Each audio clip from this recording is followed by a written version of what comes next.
कि अगर कोई रिपोर्ट चुनाव आयोग के तरफ से राज्यपाल महोदय को प्राप्त हुआ है तो इसकी सूचना भारतीय जनता पार्टी के लोगों के, उनके सांसद, उनके विधायकों को मिल जाती है।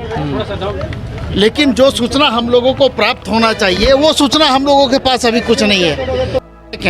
वो ट्वीट करके इन सारी बातों की जानकारी दे रहे हैं। तो ये तो पूरी तरह से जो चुनाव आयोग है उसके विश्वसनीयता पर प्रश्न उठता है, राज्यपाल महोदय के कार्यालय के विश्वसनीयता पर प्रश्न उठता है। तो आप लोगों का अगला कदम क्या होगा? क्या सुप्रीम कोर्ट नहीं, अरे जब ये हम लोगों को कोई सूचना मिलेगी, किसी तरह का कोई पत्र प्राप्त होगा, उसके बाद ही हम अपने अगले कदम का खुलासा करेंगे। सीएम ने भी कहा है कि मीडिया ट्रायल हो रहा है और बीजेपी हेडक्वार्टर से ये सब किया जा रहा है। नहीं, बिल्कुल मीडिया ट्रायल हो रहा है। मैं व्यक्तिगत रूप से आप लोगों के ऊपर आरोप नहीं लगा रहा हूँ, लेकिन जिस तरह से इस देश में संवैधानिक संस्थाओं का दुरुपयोग हो रहा है, जिस तरह से किसी भी खबर को लेकर के मीडिया ट्रायल हो रही है, उससे स्पष्ट हो जाता है कि भारतीय जनता पार्टी की मंशा क्या है। एक सवाल ये है कि क्या हेमंत क्या दोबारा से चेहरा होंगे इस पूरे महागठबंधन का? देखिए, किसी को हम लोगों ने किसी विधायक को बुलाया नहीं है, लेकिन स्वाभाविक है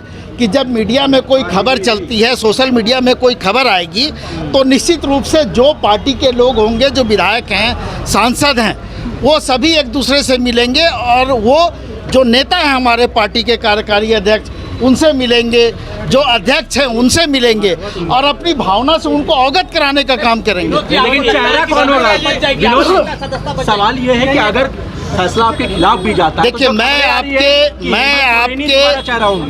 आपके अगर मगर का जवाब नहीं दे सकता हूँ जब तक हमारे पास कोई लिखित सूचना नहीं आएगी या हमको किसी तरह से राजभवन से या कहीं से पत्र प्राप्त नहीं होगा, तब तक हम इस कयास पर कोई जवाब नहीं दे सकते। आपको लग रहा है सदस्यता बच जाएगी? अच्छा, एक बात बताइए कि झारखंड मुक्ति मोर्चा कोई नया तो प्रेस कॉन्फ्रेंस नहीं कर रही है, और जो समय आप लोगों को दिया गया है उस समय पर आप जाएं, प्रेस कॉन्फ्रेंस में जब आप भाग लेंगे तो आपको सारी सूचनाएं मिलेंगी। बीजेपी मांग कर रही है चुनाव की, कह रहे हैं, बयान दे रहे हैं कि मध्यावधि चुनाव होने चाहिए झारखंड में।